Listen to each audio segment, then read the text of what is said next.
Michael Joseph Jackson was an American singer, songwriter, and dancer. Dubbed the King of Pop, he is regarded as one of the most significant cultural figures of the 20th century. Through stage and video performance, he popularized complicated dance moves such as the moonwalk, to which he gave the name, and the robot. His sound and style have influenced artists of various genres, and his contributions to music, dance, and fashion, along with his publicized personal life, made him a global figure in popular culture. The more popular he got, Jackson became a figure of controversy and speculation due to his changing appearance, relationships, behavior, and lifestyle. A lot of people usually judge Michael Jackson without understanding why his behavior was the way it was. Ever since Jackson was 5 years old, the only thing he did was perform, and he was forced into an adult life at a young age. He and his brothers were performing in places that wasn't fit for a child, like a strip club and so on. He was the lead singer in the band called the Jackson 5, which meant the eyes were always on him. And he was also suffering from emotional and physical abuse from his father, Joseph Jackson. When other kids played with their friends, Jackson would be with his brothers in the studio working.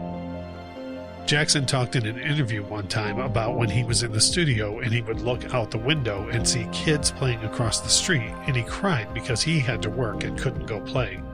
Jackson was so isolated from kids his age that there was a story of how Jackson, when he was a child, would spend his allowance on sweets and give it away to other kids in his neighborhood and would laugh while doing so. He didn't really have friends of his own age, and the majority of his friends were entertainers and business lawyers. Jackson's childhood played a big role in why Jackson's behavior was eccentric during his lifetime. As a child, Michael Jackson grew up in a two-bedroom house and shared his bed with his brothers.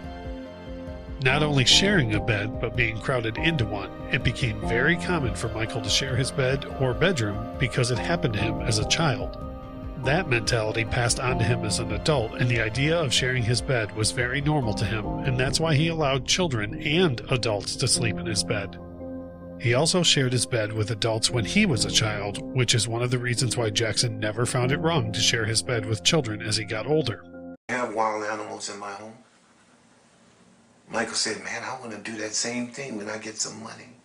I said, well, do it, Mike, if that's what you want to do. Don't let nobody tell you no different. Right?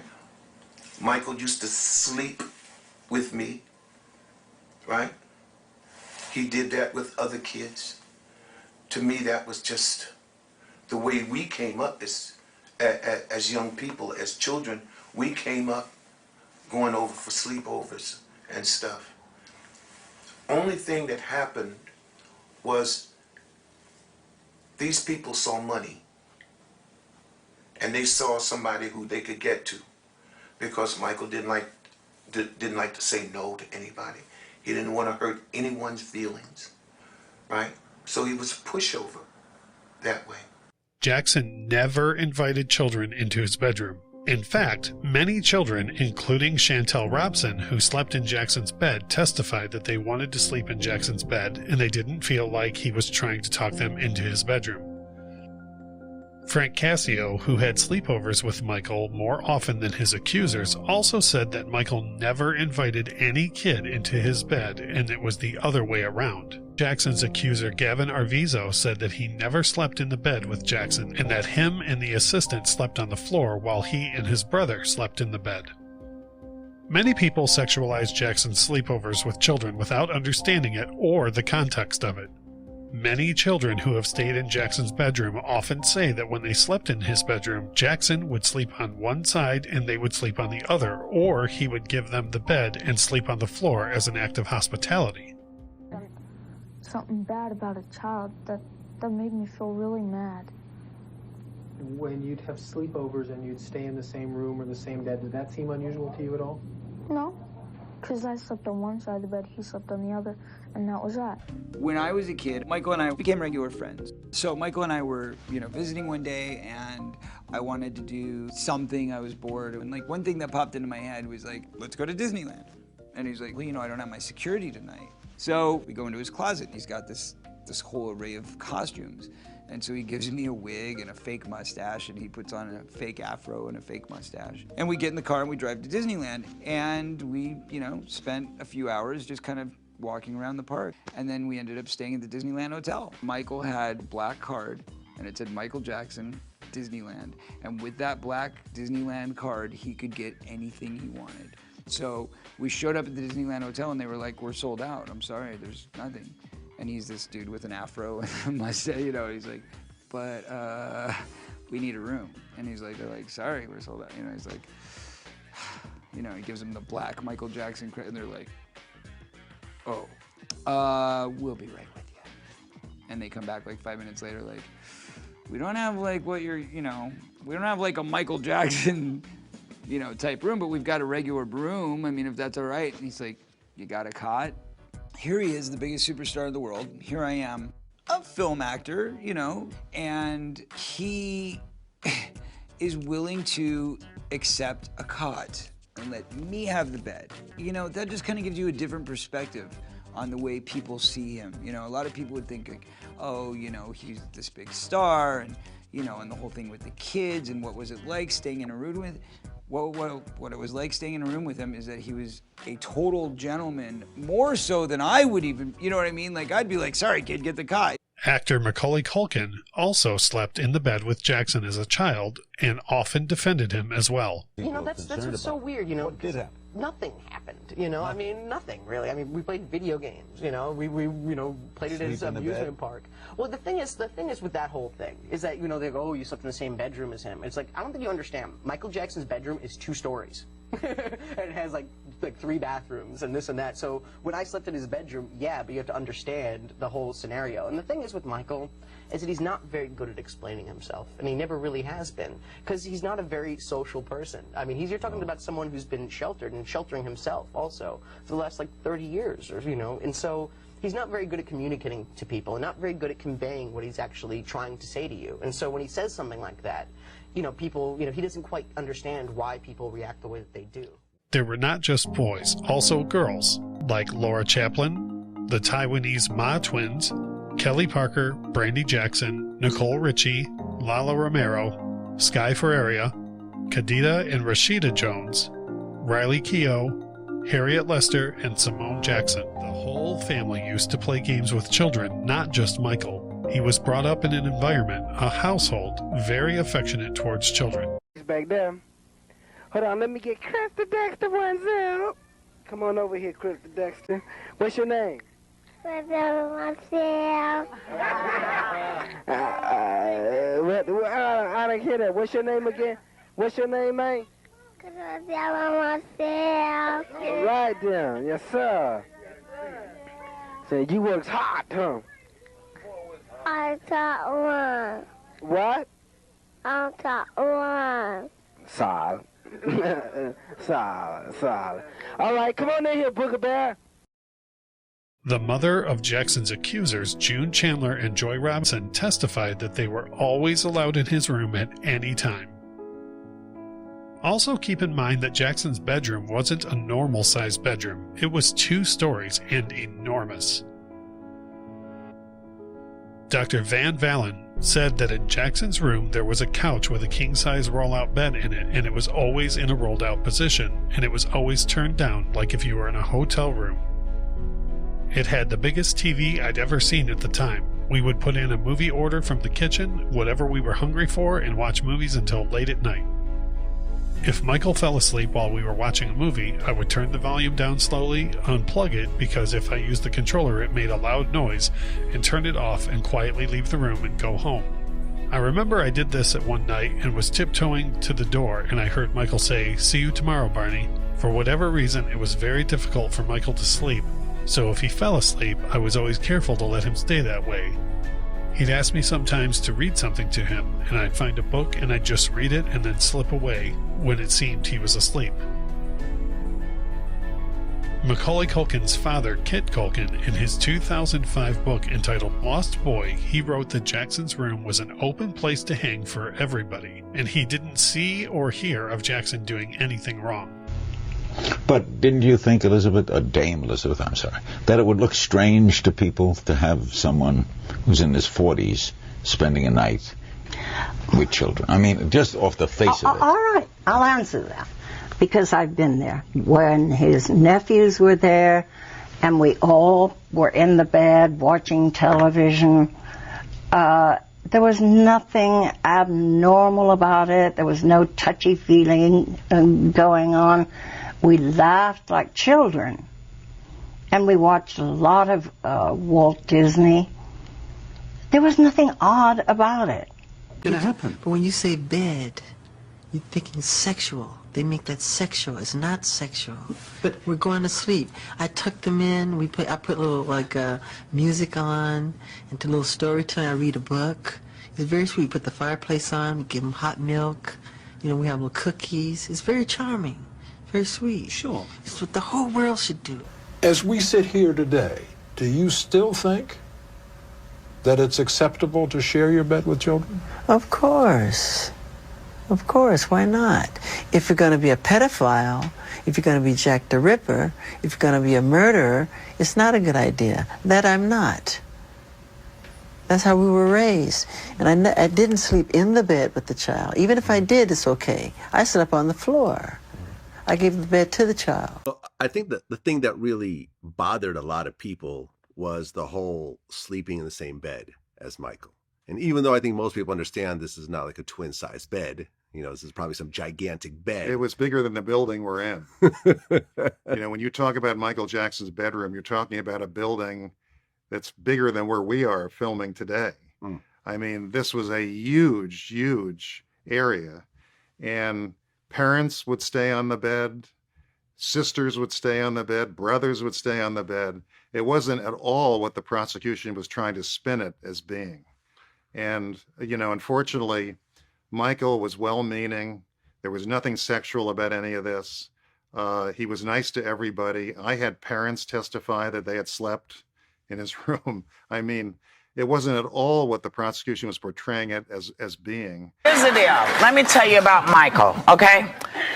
Michael Jackson, from the time he was that big, did nothing but perform. Right. No life, no kid life, no nothing. This guy, sex is not part of his world. This is my opinion. I never believed that sex was part of Michael's world. So to him, hurting a child, he'd rather hurt an adult if he was going to hurt somebody. He would never hurt a child. This is the last person in the world, because to him, they were the only people that understood him.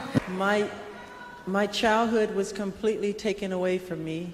There was no Christmas, there was no birthdays. It was not a normal childhood. No normal pleasures of childhood. Those were exchanged for hard work, struggle, and pain, and eventual material and professional success. But as an awful price, I cannot recreate that part of my life. As he got older, Jackson always wanted to reclaim the loss of his childhood. And as a part of his religious beliefs, being raised as a Jehovah's Witness, he felt that it was his job to help those in need, but mostly children. He felt they shouldn't go through the pain of losing their childhoods as he did. Jackson's skin had been medium brown during his youth, but from the mid-1980s gradually grew paler. The change drew widespread media coverage, including speculation that he had been bleaching his skin because he didn't want to be black. There are many factors that contribute to Jackson's changing appearance. Jackson's longtime dermatologist Arnold Klein said he observed in 1983 that Jackson had vitiligo. Primetime exclusive here on Larry King Live. What is vitiligo? It's a loss of pigment cells, and the pigment cells, for every 36 normal cells in your body, you have one pigment cell pumping pigment into them. Unfortunately, it's an autoimmune disease, and lupus is an autoimmune disease. They sometimes go together because you make antibodies against your pigment cells. Did Michael have it? Absolutely. We biopsy. What causes it? You're caused by your immune system, and your immune system destroying your pigment cells. Do black people have it more than white people? No, but it's just more visible on black people because they have the dark skin. The other thing is, it certainly occurs with a family history, and I believe one of Michael's relatives did, in fact, have vitiligo. How bad was his? Well, his was bad because he began to get a totally speckled look of his body. And all over his body? All over his body, but on his face, significantly on his hands, which are very difficult to treat. So let's clear up something. He was not someone desirous of being white. No. Michael was black. He was very proud of his black heritage. He changed the world for black people. So how do you treat vitiligo? Well, I mean, there's certain treatments. You have one choice where you can use certain drugs called soylents and ultraviolet light treatments to try to make the white spots turn dark, or his became so severe that the easier way is to use certain creams that will make the dark spots turn light so you can even out the pigment. So the decision there was he would go light. Well, yeah, that's ultimately what the decision had to be, because there was too much vitiligo to deal with. Otherwise, he would have looked ridiculous. Well, he would have to wear heavy makeup on stage. It would be ridiculous, and he couldn't really go out in public without looking terribly peculiar. Okay, number one, this is the situation. I have a skin disorder that destroys the pigmentation of the skin. It's something that I cannot help, okay? But when people make up stories that I don't want to be who I am, it hurts me. So it is. It's a problem for me, okay? I can't control it, okay? So when did this start? When did the color of your skin start to change? Oh boy, sometime after Thriller. Around Off the Wall Thriller. Sometime and what did you think? I mean, it's in my family. My father said it's on his side. I can't control it. I don't understand. I mean, it makes me very sad. I don't want to go into my medical history because that's something that's private. But that's the situation here. So please, when people see something like that. I just want to get this straight. You are not taking anything to change the color of your skin. Oh, God, no. You did not purposely. We're trying to control it, and using makeup evens it out because it makes blotches on the skin, and I have to even out my skin. Which was a rumor. They said I was putting on cream to make myself lighter. That's not true. I have vitiligo. You have a condition. Vitiligo is a medical condition that Jackson claims has afflicted him for more than 20 years. This disfiguring skin disease affects nearly 2% of the world's population and strips all pigmentation from the skin. The result is not just pale, but porcelain white. The beginnings of the vitiligo started happening relatively early. You know, he even was trying to hide it from me. He tried to hide it for quite a while. You know, we'd always try to cover with makeup and even out his skin tone and everything until it just got so extensive. I mean, it's all over his body. We were always trying to hide it and cover it for the longest time until he just had to tell Oprah and tell the world, listen, I'm not trying to be white. I have a skin disease.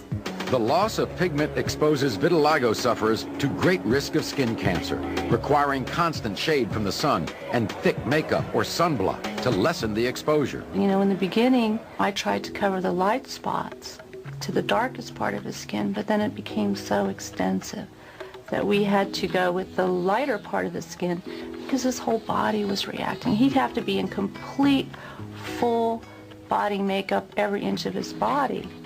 You know, so it was easier to make the transition to him being to the lighter shade that he something called vitiligo, which is quite a disfiguring skin condition, and I think people don't realize how unbelievably psychologically handicapping something like that can be, because if you think about it, every day you wake up and your physical appearance is changing, you're depigmenting, and if you look at it from a racial perspective, you almost feel as if you're losing your racial identity, your family identity, if that's happening. So he hasn't changed his color. It truly is an illness that is just taking the pigment out of his The skin. melanocytes are killed. It's called vitiligo. It's believed to be an autoimmune disorder. And what happens is you want to even out the skin tone. And a lot of people that have vitiligo, what they do is they depigment as a whole. Now, what happens when you're a famous Afro-American star that does that, though, you're seen as rejecting your culture, as rejecting your race, even though it's something that's quite widely practiced for people that have this condition and quite severely have it. See, Linda, this is not speculation. I know him very well. He's a good friend of mine. And I've been to his house, and I actually saw this condition many, many, many years ago. I was watching it with a friend of mine, and as soon as he said that, you know, I knew it. I met a lady that told me this in November, and I told people, and I said, yeah, I did, and they didn't believe it. And my heart went out to him. I knew that's what it was, and people are talking about. I mean, I could identify because that's what happened to me. Well, I don't know. Anybody who knows Michael Jackson knows how sensitive and compassionate this guy is in many ways, and I can't imagine that he would come up with a skin disease as emotionally devastating as this one and use it to exploit it for his own purposes. So yes, I believe him. Michael? We believe that he does. The picture in the National Enquirer, that very revealing picture where you suddenly see his, you know, Michael is always concealing his arms and his hands, and that's why he started with the glove. That was the real reason, yes. And if you look at that picture, and you will see his hand is white, and then suddenly here abruptly it turns black. Now, look at that.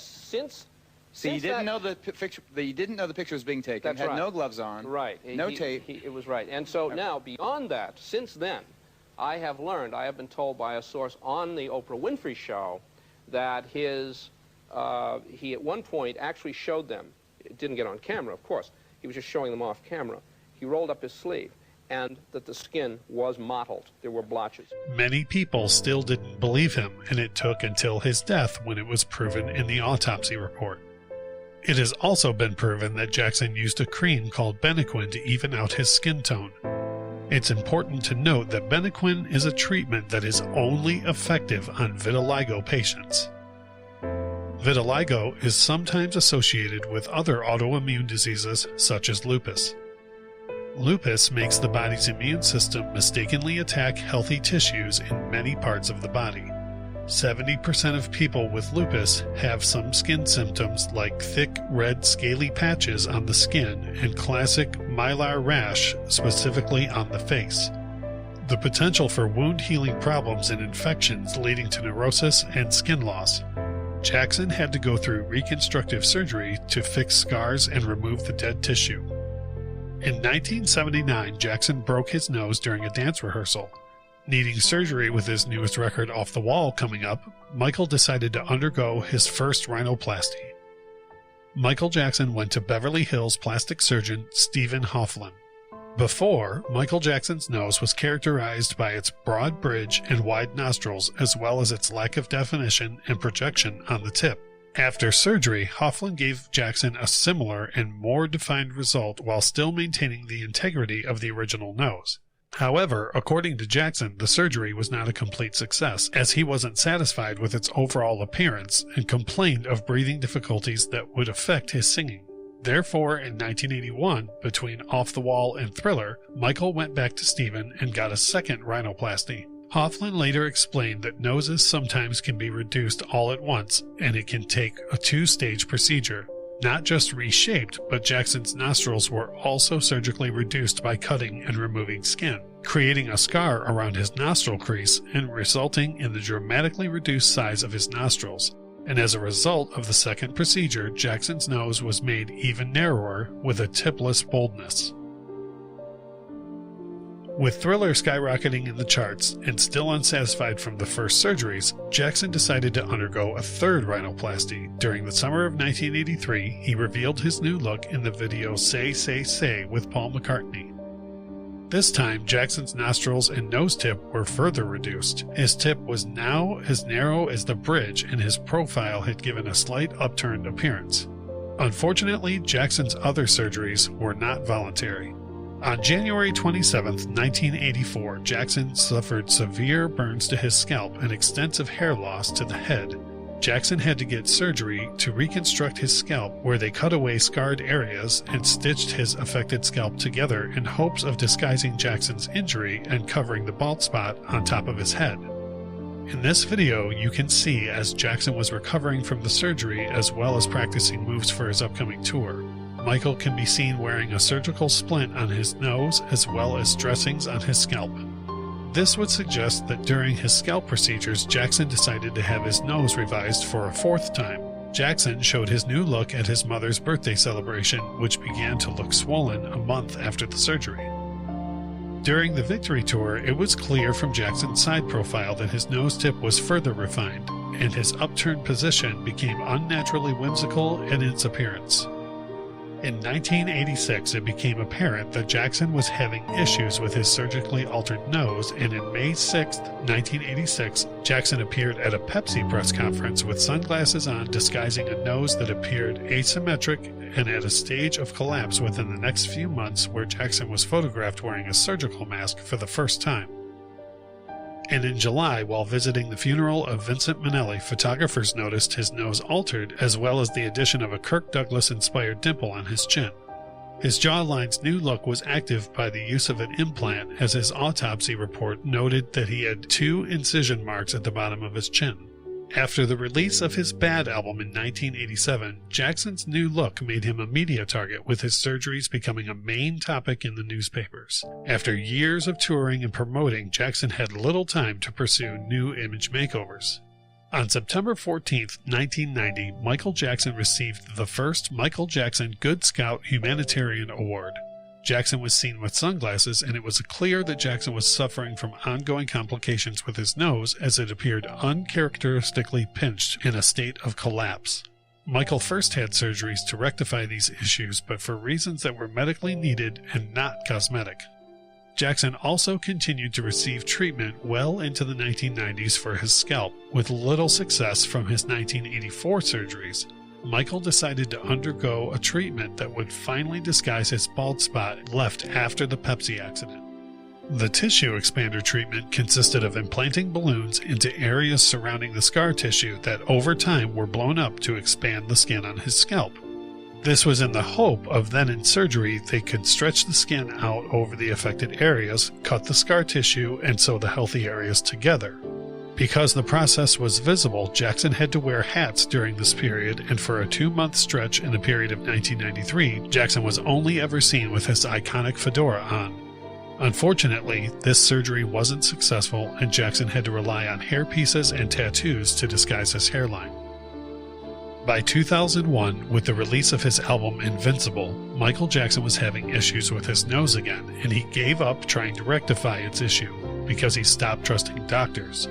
Jackson had a nasal cripple, and he could no longer breathe through his nose.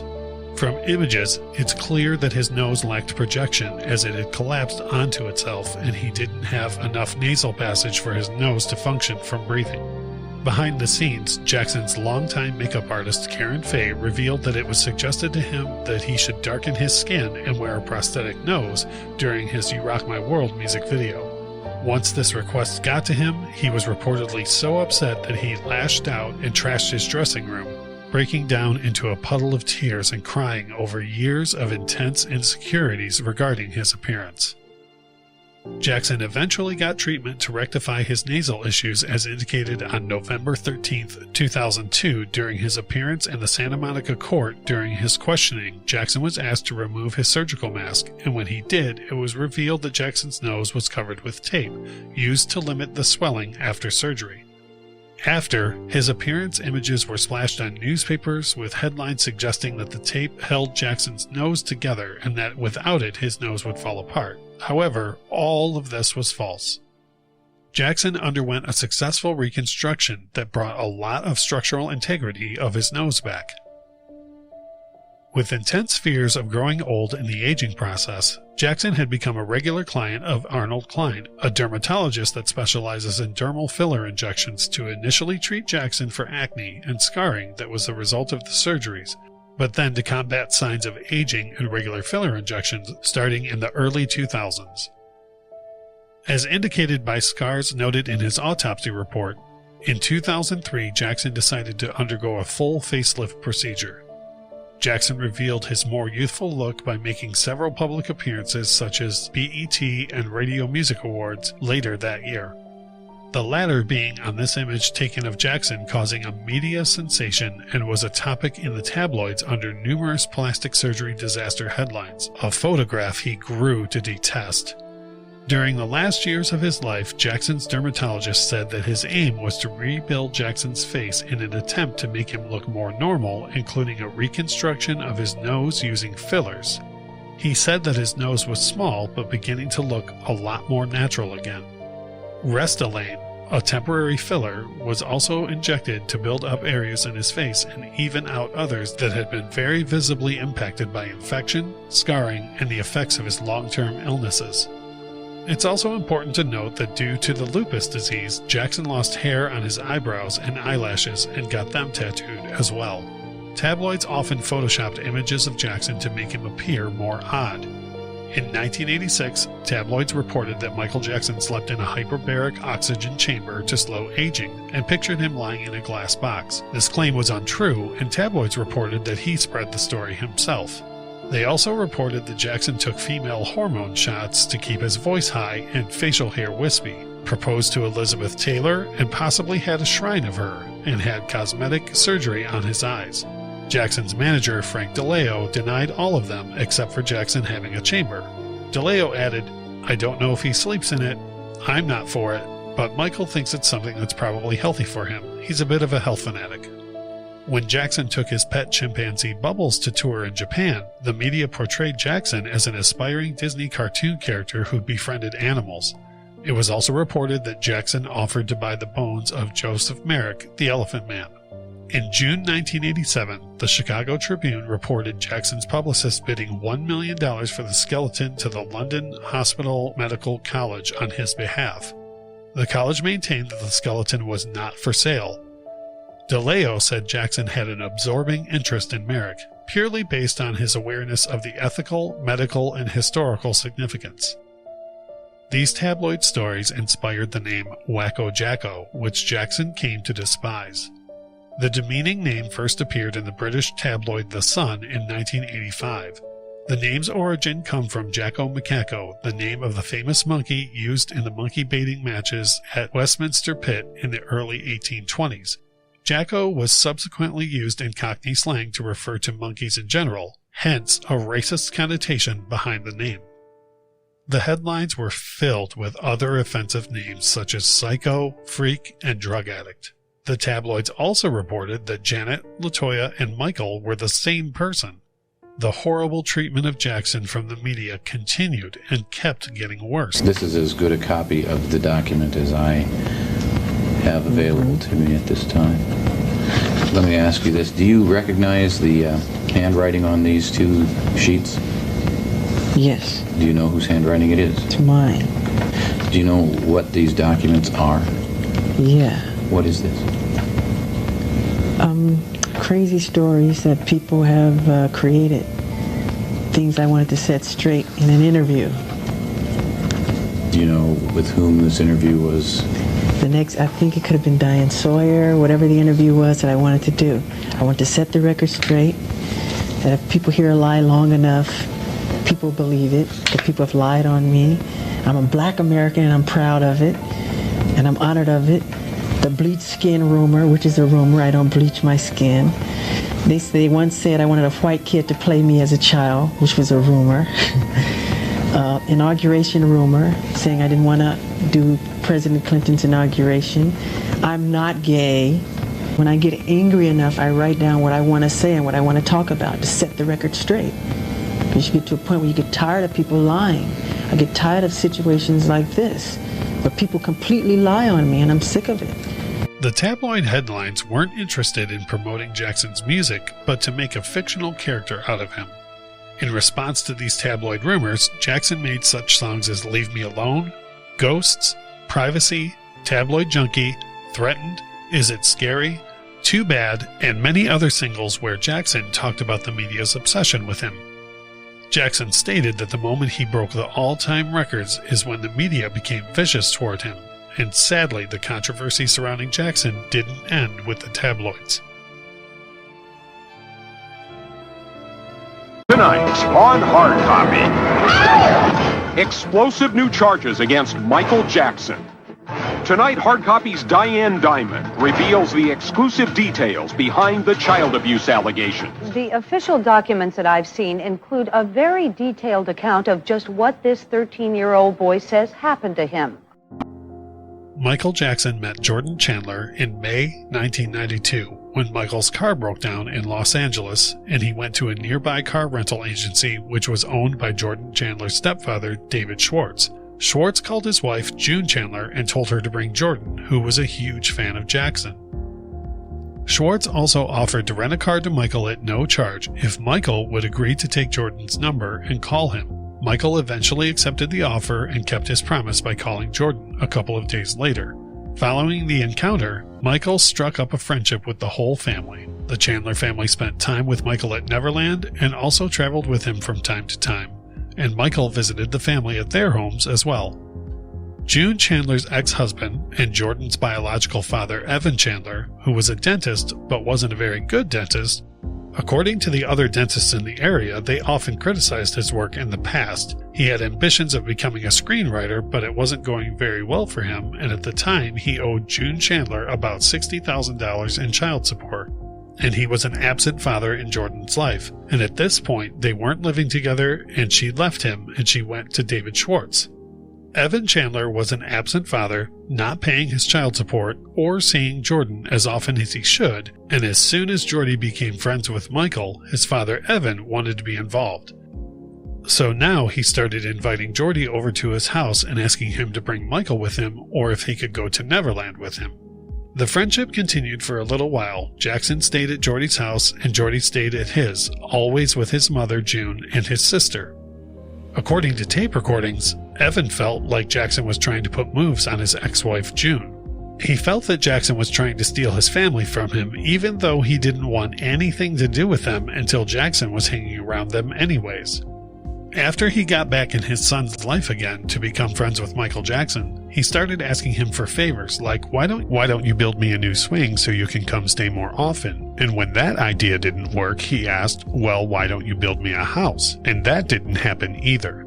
June told Evan that her and Jordan were thinking about going on tour with Jackson, and Evan, who wasn't even in his son's life or paying child support, became pissed off about the fact that Jordan was going to be out of the country for a few months, and that's when the relationship shifted. So Evan Chandler then decides that he's going to make allegations against Michael Jackson that he was molesting his son. Then he started having conversations with David Schwartz, who was married to June Chandler, and Schwartz became very suspicious of Evan's motivations, so he started recording the phone conversations. Jordan? This man is going to be humiliated beyond belief. He will not believe it. He will not believe what's going to happen to him. Beyond his worst nightmares. Sell one more record. This attorney I found, I interviewed several, and I picked the nastiest son of a bitch I could find. Once I make that phone call, this guy is just going to destroy everybody in sight. Any devious, nasty, cruel way that he can do it. And I've given him full authority to do that. It'll be a massacre if I don't get what I want. If I go through with this, I win big time. I will get everything I want, and they will be destroyed forever. They will be destroyed. June is going to lose Jordy. She will have no right to ever see him again. Yeah. That's a fact, Dave. That's what's going to happen. Michael's career will be over. Does that help Jordy? Michael's career will be over. And does that help Jordy? It's irrelevant to me. The tape-recorded conversations seem that they came before Jordan Chandler made allegations against Jackson and after the father started having suspicions of Jackson molesting his son. But then when you read the transcripts, he talks about how he has no idea that his allegations are true or not, and he gave multiple other reasons as why he was so upset with Michael. At one point in the first phone conversation, Dave asked Chandler did he think Jackson was having sexual interactions with his son, and Evan said he didn't know and had no idea. Then he started complaining about Jackson not calling him, which would be the last thing you would be concerned about if your son was being molested. Then he started to complain about how Jackson allegedly broke up his family. And he started to talk about how June had betrayed him by going off with Michael, and he's talking about his instructions was to kill and destroy and how he was going to torture them because that's what June has done to him. He starts talking about it as if it's an extortion attempt, and then he goes on to say, I talked to Michael and told him exactly what I want from this whole relationship. And then he goes on to say that everything is going into a certain plan that isn't just his. And then he talks about how he interviewed several attorneys and picked the nastiest SOB he could find and how all he wants to do is get it out to the public and humiliate as many people as possible. And he said it would be a massacre if he didn't get what he wanted. He talks about his lawyer Barry Rothman by saying he's nasty and he's smart and hungry for publicity. And then he says Michael's career will be over, and Dave asks does that help Jordy? And Evan says that is irrelevant to him. As soon as Michael's team gets the news that Evan Chandler is making these allegations, which comes from Michael through Evan trying to blackmail him, saying that if he didn't give him a screenwriting deal, he was going to accuse him of molesting his son. So Michael's private investigator, Anthony Pellicano, interviewed Jordy, and Jordy denied allegations and said his father just wants money. It all comes from there and starts off with Evan. The entire misconception of the allegations is that Jordy was accusing Michael Jackson of molesting him, which is completely false. Evan Chandler accused Michael Jackson of molesting his son, and then Jordy denied it. So what happened was that Evan accused Jackson of molesting Jordy, and he hired a lawyer and accused Michael to him in June and said that if Michael didn't give him a screenwriting deal, he was going to accuse him of molesting his son. Then the police didn't get involved until later, and Jordy denied everything, which is the problem for Evan. So Evan tried to get custody of Jordy and negotiated that Jordy could stay with him for a week in July 1993. So Jordan goes to Evan's house for a week, and Evan refused to return Jordy. While Jordy was in Evan's custody, he continued to deny his father's allegations for an entire month. Then Evan took his son into a dental surgery for a procedure and gives him sodium atomol, and it was falsely reported as truth serum. People thought for many years that if you give someone sodium atomol and ask questions, they'll tell you the truth. But what the drug really does is it makes the person highly suggestible. So if you put somebody under the drug and ask them certain questions, they'll wake up believing it. They used to use it as anesthetic before they switched over to other methods, and once Evan administered the drug for the dental procedure, many people argue that the sodium atomol claim is not true, but it was actually confirmed by Evan himself during a TV interview in 1994. He said that he gave Jordy the drug, which at the time was being told as a truth serum, and he gave Jordan the drug and told him everything, and it was confirmed by the anesthesiast, who was also present and told to leave the room after the drug was applied. He then gives interviews with the Department of Children's Family Services in August of 1993, and that's when the allegations go public. June tries to get custody of Jordan and goes to court. So Evan took Jordan to a child psychologist, and they legally have to go to the authorities and tell them that an allegation has been made. So once the authorities were informed, Evan used the fact that an allegation was made to the police as a reason to keep Jordan from June, saying she was irresponsible and it happened under her guidance, etc. So Evan retained custody of Jordan through the proceedings. It's also important to note that after Evan got custody from June and he got Jordan to confess, him and his lawyer Barry Rothman got together with Jackson's team and tried to negotiate with them and demand $20 million in 5 installments, and said if they got what they were asking for, these allegations wouldn't become public, and Jackson refused to pay. If he was guilty and had a chance to pay off the accusers to cover everything up, then you would think he would have paid. But the fact that he didn't pay speaks volumes in his favor, because if he never refused to pay, this wouldn't have gone public, which completely proves that all of this was an extortion attempt from the very beginning. So what happens is June becomes very suspicious after Jordan changed his story and said she didn't believe it. And she didn't change her story until, according to her lawyer, when she was told by police that Jackson fits the profile of a pedophile, which isn't true, and they threatened that she could be prosecuted for parental negligence because it was under her watch when it allegedly happened. Evan's lawyer, Barry Rothman, withdrew from representing the Chandlers after Michael filed extortion charges against him and the Chandlers. Evan subsequently hired Gloria Allred, but fired her 2 days later after she held a press conference stating that the accuser was willing to testify in court. Evan, still pursuing a financial payout, replaced her with Larry Feldman, a civil attorney.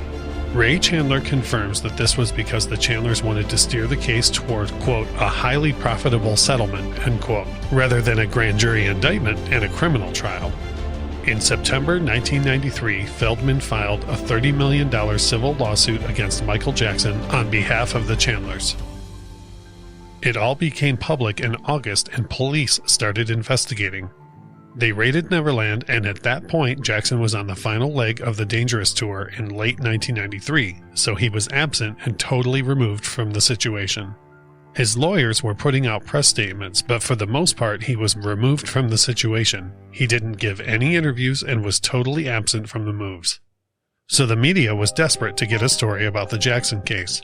Anybody who worked for Jackson or had any connections with him who wanted to make a couple of $1 million can come and sell a story, and various people did, including Neverland employees and Michael Jackson's own sister LaToya, who gave interviews accusing him. In one interview she did, the person who was interviewing her realized that she was talking as if she was being coached. It was later revealed that she was beaten by her husband, Jack Gordon, and forced her to sell stories about her brother and also do Playboy. The prosecutors tried to collect evidence that Jackson committed a crime, so they raided Neverland, and when he returned from his tour on December 20th, 1993, they served a search warrant on him to photograph his naked body. My deepest gratitude for your love and support. I am doing well and I am strong. As you may already know, after my tour ended, I remain out of the country undergoing treatment for a dependency on pain medication. This medication was initially prescribed to see the excruciating pain that I was suffering after recent reconstructive surgery on my scalp. There have been many disgusting statements made recently concerning allegations of improper conduct on my part. These statements about me are totally false. As I have maintained from the very beginning, I am hoping for a speedy end to this horrifying experience to which I have been subjected.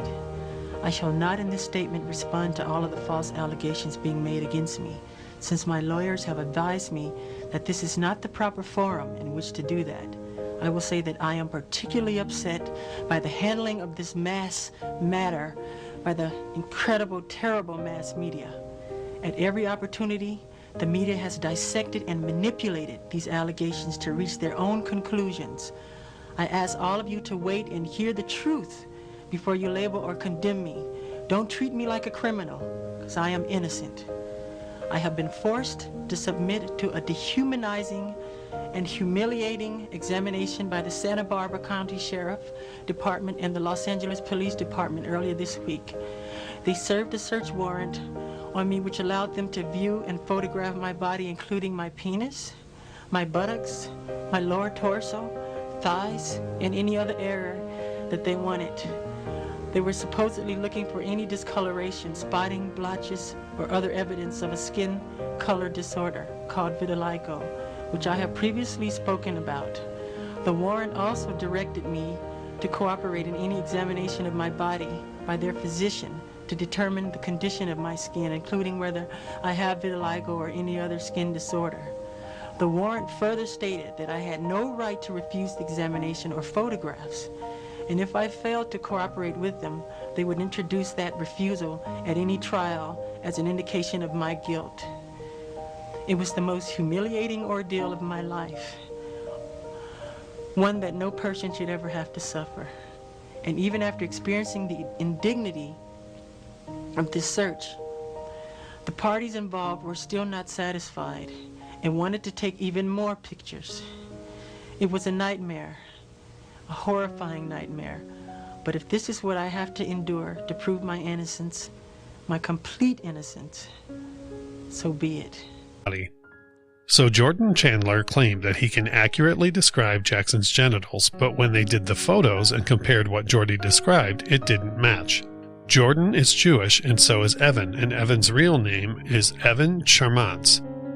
He eventually changed it to Chandler, so Jordy describes Jackson as being circumcised, but when they searched Jackson's body, they discovered he isn't circumcised, which was also proven in his autopsy report too. And he also described numerous distinctive markings. Jordan's uncle, Ray Chandler, in his book All That Glitters, describes a bizarre event on the weekend of May 28, 1993, when Jackson stayed in the house of Jordan's father, Evan Chandler. The singer had a strong headache and asked for pain relief. Evan, who was a dentist, used this opportunity and called over his anesthesiologist, Mark Torbiner, and they administered something to Jackson which made the star, quote, acting weird, babbling incoherently, and slurring his speech, end quote. Then, taking advantage of his uninhibited state, Evan asked him questions about his sexuality and whether he was gay. Jackson said he was not. From that story, we learned that Evan gave the injection into Jackson's gluteus, so he would have seen at the very least what Jackson's buttocks looked like. The Chandlers were told by prosecution that they took no risk by giving a description of Jackson's genitalia. It could not go wrong for them. In his book, Ray Chandler quotes this conversation between Evan and the Chandlers' lawyer, Larry Feldman, where they talked about vitiligo. They told the Chandlers that Jackson had a skin condition that can change the way your body looks because it's attacking the pigmentation. So the prosecutors told the Chandlers that this is good for them because if Jordan Chandler's description matches, then it matches, and if it doesn't, then they could blame it on vitiligo. So Larry Feldman said either way, they can't lose. Many Michael Jackson detractors claim that there is no solid evidence to prove Jordy claimed Jackson was circumcised. However, during the interview with Richard Gardner, Jordan said that he masturbated Michael Jackson approximately 10 times. This is Jordan Chandler's December 1993 declaration. The claim that Jordy masturbated Jackson suddenly wasn't mentioned in there. The Chandlers claim that Jordan saw Jackson from every possible angle and by Jordan's own admission handled Jackson's penis. An uncircumcised penis has a sliding motion with the foreskin. A circumcised penis does not. There is no way that Jordan could have seen Jackson from all angles, masturbated Jackson approximately 10 times, and not know if he was circumcised or not. Initial reports from 1994 stated that the description didn't match. Moreover, civil attorney Larry Feldman tried to give Michael the option to either submit himself to a second search or bar the photos from the trial as evidence. If Larry were confident enough with the first set of photos he received from the strip search, he wouldn't have asked Michael to submit himself to a second search or further bar the photos as evidence. It's also important to mention that the mother of Michael Jackson, Katherine Jackson, was called to testify whether her son got plastic surgery to alter his appearance so the description didn't match. Now, why would they do it if it did match? So Jordan Chandler gets the description of the genitalia wrong, and they found nothing during the search warrants on Jackson's properties. So Tom Sneddon does something which is unprecedented.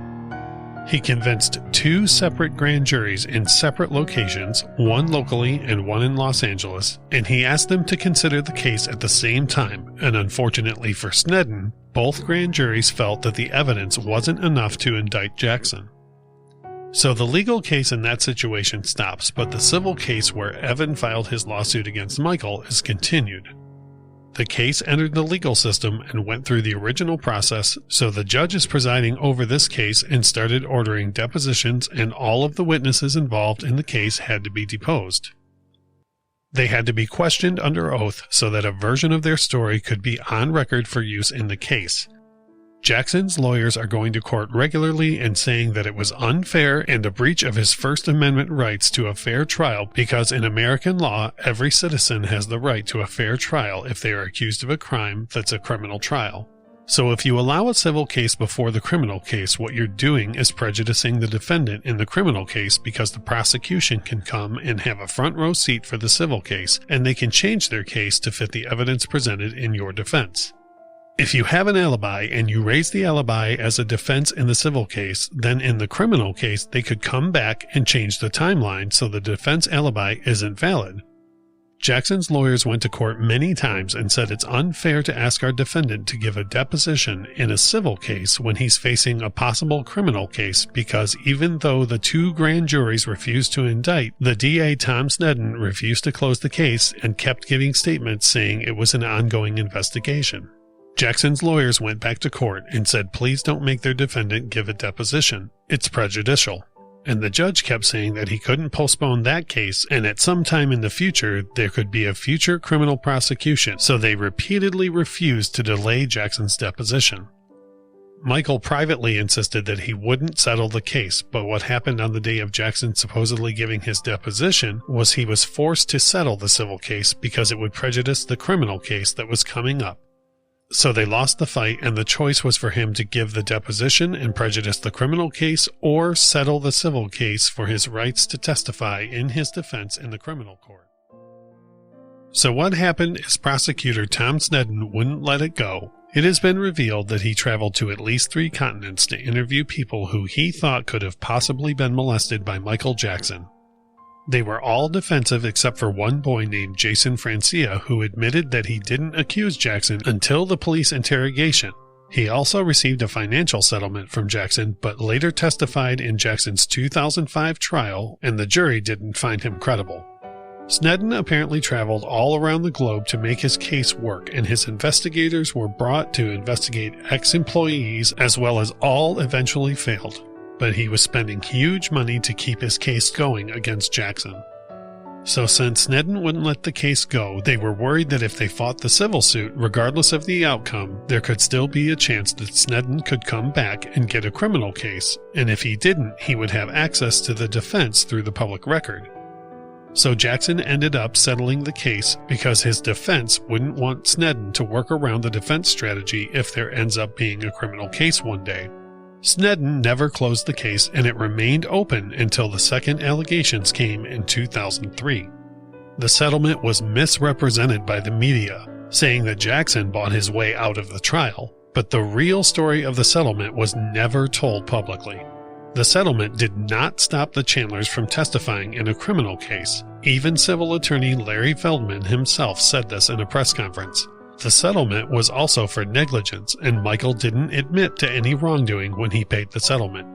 The Chandler family refused to testify against Jackson, which is one of the reasons why the case was eventually dropped. And the reason why the father of Jordan Chandler was never charged for extortion is because the settlement forced Jackson to drop his extortion claims against the family.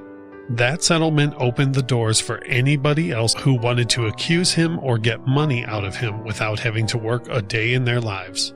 In a deposition tape in 1996 that had nothing to do with the allegations, but in the middle of it, they asked him questions about it. If he molested any children, that it was irrelevant to the case, and as you watch the deposition, you see that it completely upsets Michael Jackson. After the 1993 allegations, there was a change in Jackson's music, where he released an album titled History, or His Story, which is his most personal work, which expresses his feelings surrounding the first case against him.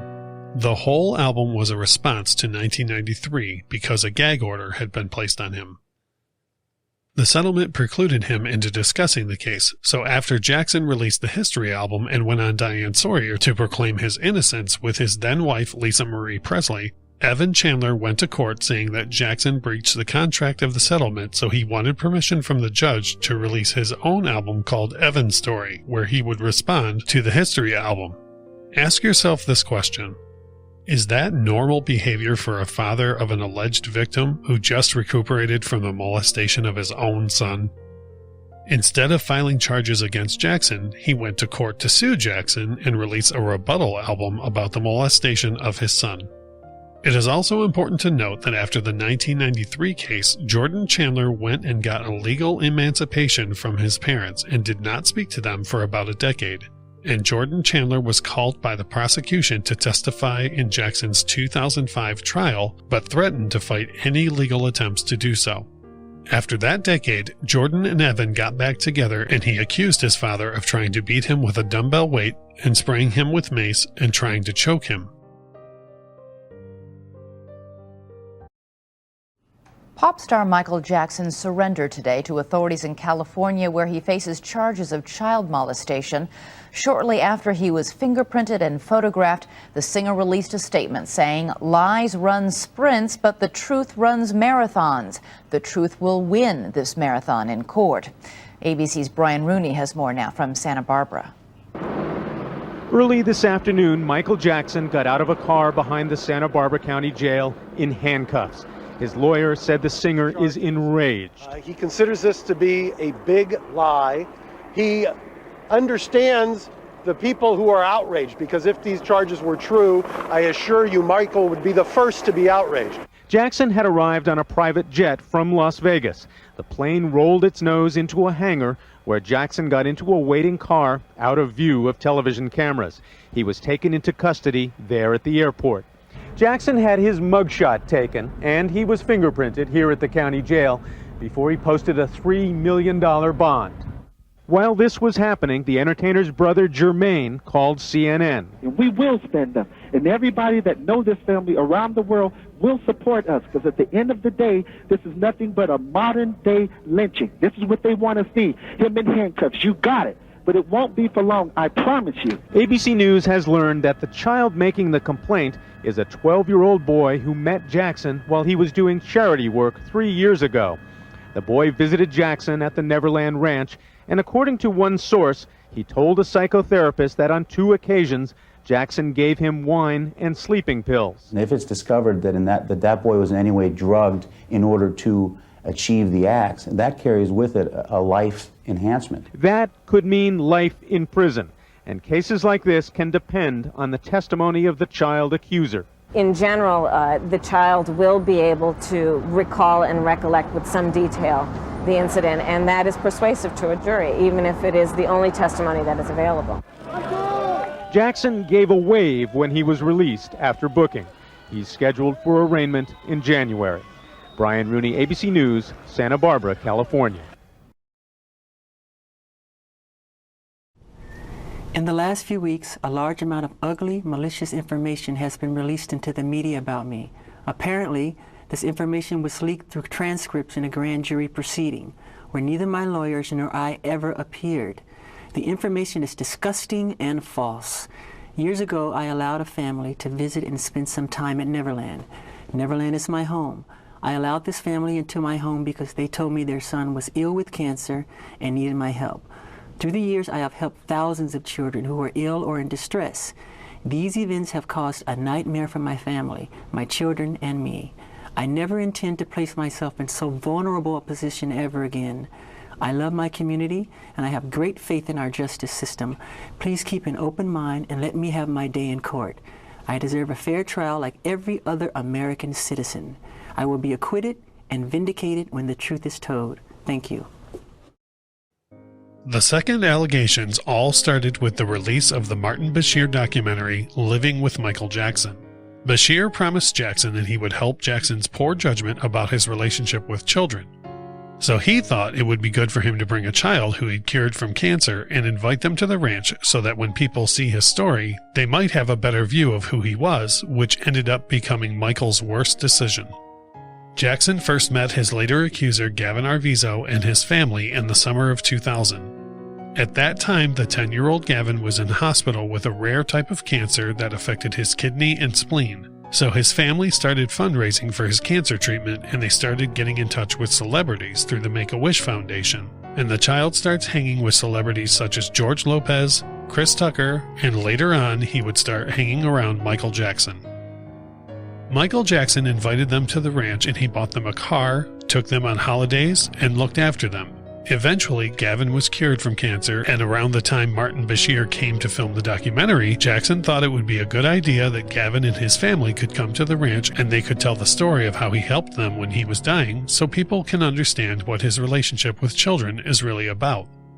Unfortunately, during the filming of the documentary, Jackson made a poor decision to hold Gavin's hand in the interview. Gavin talks about how he stayed in Jackson's bedroom. Even though he talked about how he gave his bed to Gavin, it's also important to mention that the idea of Jackson and Gavin holding hands came from Martin Bashir himself off camera. Gavin asked Michael if he could sleep in his bedroom, and he responded, "Only if it's okay with your mother. Then yes, you can sleep in my bedroom." Then once they were in the bedroom, they have an argument about who will sleep in the bed and who will sleep on the floor. Michael told Gavin, "If you love me, you'd sleep on the bed." Gavin slept in the bed, and his brother and Michael put a sleeping bag on the floor. It's important to note that Jackson's bedroom is like a 2-story duplex. This is not a regular room. It's bigger than most people's houses. After the release of the documentary, Michael received a lot of criticism, even though he said nothing new. In the Diane Sawyer interview he did in 1995, he talked about sharing his bed with children. In the Bashir documentary, he said the same thing. The media headlines were very misleading due to Jackson saying, "If you love me, you'll sleep in the bed," even though Jackson and the accuser said he slept in the bed while Jackson slept on the floor. So this information gets to prosecutor Tom Sneddon, who originally tried to prosecute Jackson in 1993. People went to him and asked if he was going to investigate. Gloria Allred made a report to the Department of Children's Services. The Department of Children's Services interviews Jackson and the family, but both were adamant that nothing was going on. Months after the documentary aired, the news suddenly breaks that Neverland was raided by Tom Sneddon and 70 other sheriffs. This is the second time, and Jackson wasn't there again when it happened. Michael was in Las Vegas filming his music video for the song One More Chance. He was trying to get out of his contract with Sony, who he felt tried to steal his publishing, so he believed that he owed one single. So in the middle of him filming the video, he got the news that Neverland was being raided while he wasn't there. After hearing the news, Jackson was horrified and he was upset, and when he heard the accusers were the Arvizos, he became enraged and he said they were going to fight the charges and he wanted the child in public and he wanted him to look him in the eye and tell him that he molested him. And that's what happened later in 2005 because Sneddon arrested and charged Jackson, which went to trial about a year later. It's also important to note that it is impossible and illogical that Jackson would have molested this boy after taking media harassment and poor judgment from the public for holding hands with Gavin Arvizo and talking about the child sleeping in his bed, and then afterwards he decides to molest him. Then Gloria Allred tries to get prosecutor and child services to investigate him. Then afterwards he tries to commit sexual crimes. That's really hard to believe when you put enough thought into it. The accusers and the prosecutor were stuck in a jam where these accusers knew Jackson for years before making this allegation. Unfortunately for the family, they appeared in an interview where they talked about how Jackson was good to them and how he saved the child from cancer, which puts them in a jam, and they had to later claim that the abuse happened after the Bashir documentary aired and everybody already knew about Jackson's relationship with Gavin Arvizo. The story that went to the courtroom was that Jackson started molesting Gavin in the middle of the Department of Children's Services investigation, where they were asking the family if the child had been molested and the timeline didn't add up. Jackson's team released a counter-documentary called The Michael Jackson Interview, Footage You Were Never Meant to See, which put an attack on the Bashir documentary. Michael had been secretly recording the interviews with Bashir, which turned out to be bad for Bashir. Jackson ended up recording footage that Bashir cut out of the documentary, and he's lied and admitted stuff. For example, Bashir asked Jackson's team to invite children to the ranch, and they asked, "How many do you want?" and he said about 24. So they arranged for children to come to the ranch, and Bashir filmed the occasion. Then he puts a narration over it saying that he was disturbed that Jackson kept inviting children to the ranch, even after all this stuff. It turned out he'd spoken to Michael about his relationship with children, which made him weep because it's so innocent and pure. For the rebuttal documentary, Michael recorded by his team in an interview with the Arvizos with at least 1 hour edited down shorter, but it was not included in the rebuttal. They decided not to use the footage in the film, so the prosecutor finds out it existed, and now the family was in trouble because they created their case and the interview destroys their timeline even more. So they eventually charged Jackson with 10 counts of providing alcohol to a minor and abusing a child. There were other events that happened as well regarding the search warrant, and so they go into Michael's home and they accessed areas of the home that weren't covered by a warrant, and they removed his property. They went into his office and removed his business papers. They raided the office of a private eye who had been hired by his defense team to use in his defense of his investigators. They did things like interview witnesses and taking witnesses to a front court. The prosecution illegally raided Jackson's office with his defense private eye, which is a breach of attorney-client privilege for allowing them to do that. So afterwards, they go to court saying that this was a mistake, so the judge ruled that since it was an accident, you could keep the material that you took, and then they went to the home of Jackson's personal assistant, Evie Tavasi, and they removed a folder from her home which is marked for Tom, which is Jackson's lawyer, which is also a breach of attorney-client privilege. During the process, they became aware of 2 things. 1, Jackson has an alibi for the charges, which they insist on the indictment. Then Michael Jackson's lawyer, Mark Garagos, went on TV tracking his alibi live, which was not a good thing to do, and additionally that the prosecution found out the videotape exists of the family being interviewed defending Jackson. So they added a new charge to the indictment. The new charge was of conspiracy. They accused Jackson of kidnapping the family and forcing them into denying acts of molestation. But then the alibi is no longer because the prosecution then find out it exists, so charges couldn't have been occurred during those dates. So they changed the dates on the charges that were on the indictment, so now the case is completely thrown out of the counter. Where they now have Jackson kidnapping a family and holding them against their will so he could force them to deny on video multiple acts of molestation which he hadn't even committed. Yet the whole case was filled with inconsistencies and contradictions, and so it came to trial in 2005. The problem is before the grand jury entered the room, they had already heard the stories about Jackson paying off a trial in 1993, and the grand jury had a fishy feeling about the settlement. They went to trial, and the case started once the prosecution started calling witnesses. The first witness they pick is Martin Bashir. So what happens afterwards is that Martin Bashir takes the stand and refuses to answer any questions, citing journalistic shield statute, which means that journalists can't be forced to testify about who their sources are or reveal unpublished material. But he raised this statute in every question he was asked, even if they were basic, and when it didn't involve disclosing a source or unpublished material. Michael's attorney Tom asked the judge for Bashir to be held in contempt of court, but the judge said he would state his decision. He said, "Your request is noted, and I'll make a decision on it at a later point in the case." What Tom did was he then took advantage of the situation, so Bashir was sitting there and refusing to answer questions. So Tom told the whole story through questions and said, "Is it not true that you told Michael Jackson that you would help him organize a World Children's Day?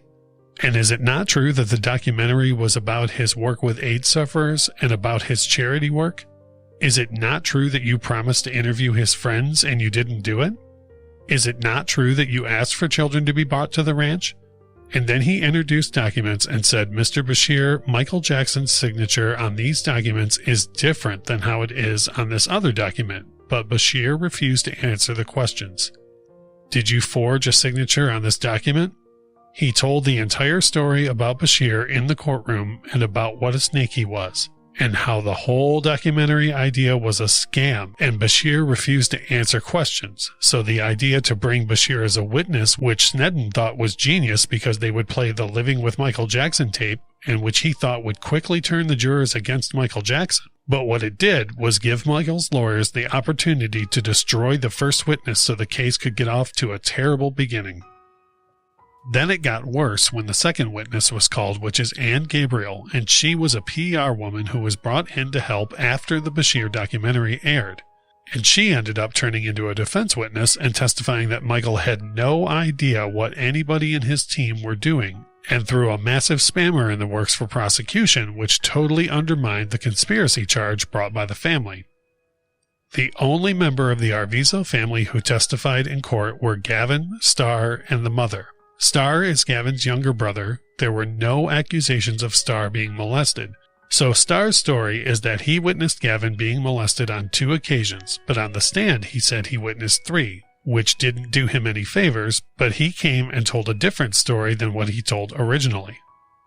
When he was first interviewed, he said the first acts of molestation happened was that Michael was laying on the bed next to his brother, and they were both laying on their side, and Michael Jackson was rubbing his penis against his brother's buttocks. That was what he originally told during an interview with the investigators. But by the time he came to court, he said that they were laying side by side on their backs and Michael Jackson had his hand above his shorts, so he had a totally different story. Then he comes to court and tells 2 different versions of the same story about the second act of molestation. He claims on the first day that his brother had his trousers on, then claims on the stand on the second day that he didn't. Now all of this is being predicated on Starr being able to enter the room without Michael Jackson catching him. However, there was an alarm on the door.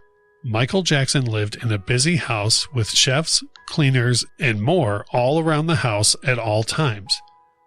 He was very protective of his privacy, and he was afraid of threats about his children being kidnapped, which is why the children wore masks, and there were also fans who would sneak in his home and stay in his closet for days without him or anybody knowing. In order to get into his bedroom, you'd have to get past his alarm. So Starr claims that on 2 occasions he walked into Michael's bedroom and saw his brother being molested, but Starr wouldn't have been able to enter the bedroom without Jackson's alarm setting off. Starr was quite big for his age, and there would be no way he could sneak past his alarm.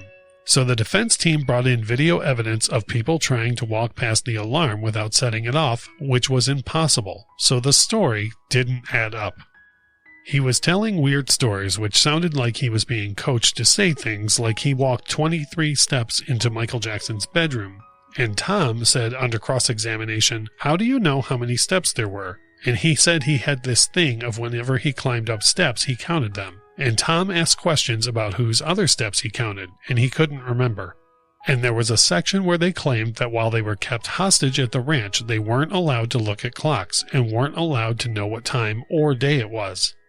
So Jackson's attorney said, wasn't there a clock on the train station and outside the house? Wouldn't you be able to see that clock if you were standing on one hill looking in a certain direction? There were clocks almost everywhere at the ranch. His testimony was horrible. Then there was an allegation with Jackson's wine cellar where Jackson got Arvizo drunk so he could be molested by giving him wine. And the accusation is that he had been giving him wine from the wine cellar at Neverland, which was referred to as Jesus juice, which is claimed even till today. With the wine cellar incident, there were witnesses who came to court and said Jackson didn't give them wine. They stole the key to the wine cellar and they got caught in there without Michael Jackson present. And there were witnesses that went to court and testified that they caught kids in his bedroom when he wasn't there because they had learned the code and they went into his room without him being at the ranch. They went into court and they testified that they caught the kids in his room going through his drawers and suitcases and his pornography because Michael owned a lot of heterosexual pornographic magazines. One of the prosecution's problems was that they raided Neverland and found 5 to 7 art books, which are legal art books which you get at the library, but they found numerous heterosexual pornographic magazines which Michael had in a suitcase in his bedroom. This is proof of Michael being a heterosexual male. Now, one can argue that you can be a heterosexual male and still abuse kids, which is 100% true, but the heterosexual magazines destroyed the prosecution's case that Michael Jackson had an obsession with little boys. So they changed their allegations to, he showed these magazines to kids to groom them. So they introduced fingerprint evidence where they had Jackson's fingerprints and Gavin's fingerprints on the same page of one of the magazines. So witnesses came to court and said they caught the kids in the bedroom without his permission and when he wasn't even home going through his stuff, including his magazines. In Gavin's testimony, he kept referring to the prosecutor Tom Sneddon as Tom, which gives off speculations of a close friendship.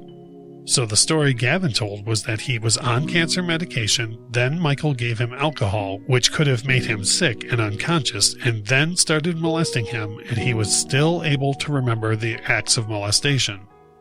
His story contradicted what his brother originally said in order to groom him. He told the police and in court, Jackson told him that boys have to masturbate because they might get horny and rape someone. But under cross-examination by Michael's defense, he admitted that it was his grandmother who told him this and not Michael, which means the entire grooming story was a complete lie. After the Bashir documentary, the family went to Florida with Michael and Chris Tucker joined. So what happens is they are all together and the family is asking Chris Tucker to let them use his car. They said, "You've got a lot of money in cars, you can just give us this car and it won't matter." And he found it pretty weird, so he grabbed Michael and told them something was off about this family, and Michael ended up cutting them off.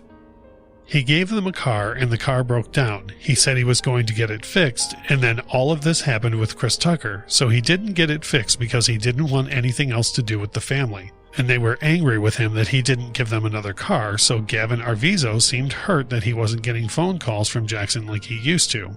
Another incident happened where Gavin testified about how upset he was because one time they went to Neverland and stayed for free, but once they got there, the staff told them Jackson wasn't at the ranch, but then they saw him at the library and he was avoiding them. So the thing with this case is that if Jackson didn't cut them off and kept showering them with gifts and would have been answering their phone calls, this case never would have ever happened. It seems like their attitude is since he's avoiding us and not giving us what we want, then we're going to get back at him. So the mother was snapping at the foreman of the jury, Paul Rodriguez, who was a retired principal. At some point, she snapped at him and said, "You know how our culture is," or something similar, and that angered the jurors. So she takes the stand, and the prosecutor questioned her, and the defense cross-examined the prosecution. Prosecution brought the mother for direct examination, and they couldn't control her, so all of the questions they asked her, she got to ranting and wavering and talked about how the Germans were trying to ruin them. So Michael's defense attorney decided not to object her. He said that there were members of the defense team who looked at him and asked why he was not objecting to her testimony because she was going off on things not related to the questions, and he said it's genius because she's revealing her true colors with her testimony. One time she alleged that she'd feared being kidnapped in a hot air balloon, and after the direct examination, which went on for a while due to Michael's lawyer not objecting from the prosecution, Sneddon brought his team of prosecutors and was seen with his head in his hands as she was testifying. Because it wasn't a good look for the prosecution, then comes the cross-examination, because the family was fundraising for body cancer treatment, so it turned out the family had medical treatment and the entire thing was a scam. After the family's testimony contradicted each other, the prosecution ended up calling dozens of witnesses, called 1108 prior bad acts witnesses. So what the prosecution is basically asking to do is in-court witnesses whose testimony could possibly convict Michael Jackson of any other charges. Sneddon's next move ended up helping the defense because the testimonies were so outrageous.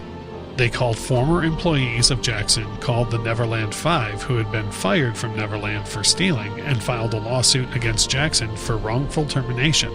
They lost the lawsuit and Jackson countersued, and they ended up owing him money but never paid. They sold stories to tabloids in 1993 and 1994 that they witnessed Jackson inappropriately molest kids but admitted in depositions that they didn't, and went to court in 2005 and said they did witness acts and were completely discredited. The prosecution witnesses were purging themselves in this case and previous cases because they contradicted the original versions of events and other employees as well as the evidence. Another thing that was weird about this case is that Sneddon tried to prove that Jackson had molested actor Macaulay Culkin, Wade Robson, and all these other people. And the first defense witness they called in was Wade Robson. So the prosecution witnesses would claim that they saw Jackson molesting boys such as Macaulay Culkin, Brett Barnes, and Wade Robson. When the prosecution rests, Tom Sneddon came to Jackson's defense team and asked who they will have as their first witnesses, and they say Wade Robson, Brett Barnes, and Macaulay Culkin. And it is said that Sneddon looked like someone punched him in his stomach as he collapsed and he couldn't believe what was said. So the defense, of course, called Wade Robson, Brett Barnes, and Macaulay Culkin as witnesses as the defense who was completely destroyed the 1108 witnesses because they all denied ever being molested. Also adding that they were upset that the prosecutors were alleging that they were molested and calling the claims ridiculous. They were all strong witnesses that made the prosecution crumble. The original allegation was that Wade Robson had been molested in a dance studio and molested in a jacuzzi, but Wade Robson strongly denied these claims, and then the prosecutor who cross-examined him was named Ron Zonin. So out of desperation, Ron asked Wade if Jackson ever molested you in your sleep that you couldn't have possibly knew about it.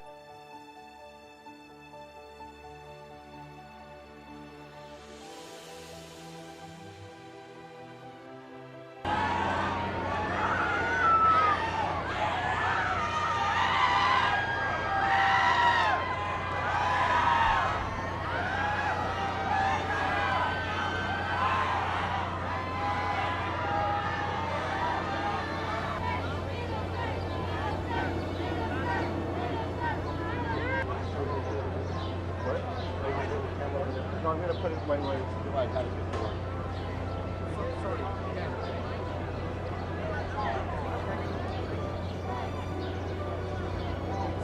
I don't want to.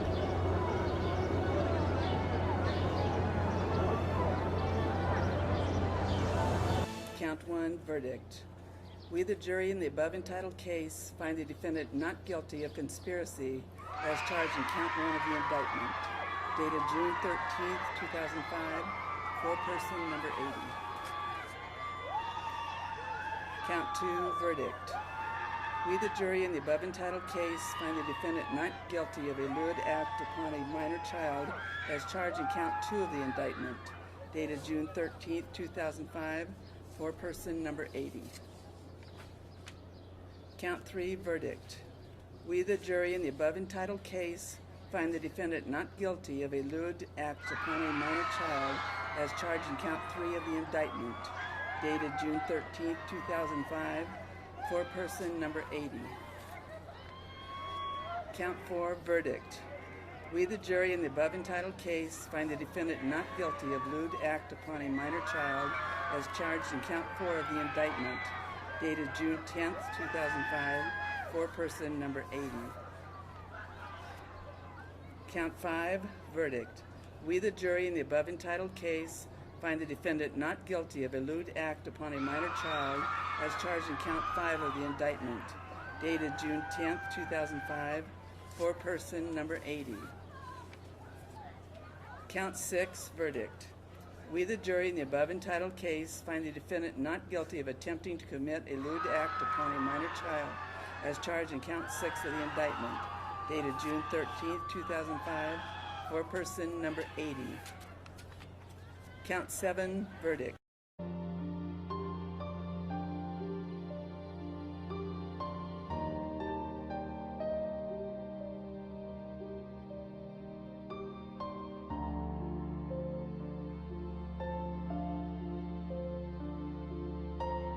In, Daily Mail TV can exclusively reveal that personal notes from Michael Jackson accuser Wade Robson show that he was shopping around a tell-all book over 5 years ago. In it, it would detail his sexual abuse allegations against the King of Pop because he felt it was, quote, time to get mine. Chris Bargo joins us now from our New York newsroom with more details on this. Chris, what was Wade demanding in exchange for his story? Well, Jesse, according to court documents exclusively seen by Daily Mail TV, Wade was so desperate to get his story out there that he went to several high-profile publishing companies. In those meetings, Robson was demanding, quote, a large amount of money for the rights to his story. In one proposal, Robson said he was relatable and relevant as a victim. The publisher still passed on his proposal. The proposal also nearly destroyed his marriage, with Robson considering a divorce when his wife Amanda advised against writing a memoir about his alleged abuse. The choreographer said at the time, Amanda cannot stop me from doing what I want to do. All right, so Chris, why did this book then end up not happening? Well, Jesse, publishers ended up passing on the book proposal largely because it was being shopped 3 years after Jackson's death. That is when Wade filed a $1.5 billion civil lawsuit seeking damages from the Michael Jackson estate. When questioned by Jackson's attorney why the book deal went away, Wade suggested it was his call rather than a lack of interest from publishers. Robson's lawsuit against Jackson was ultimately thrown out of court because it was not filed within 4 years of Jackson's death, as is required in California.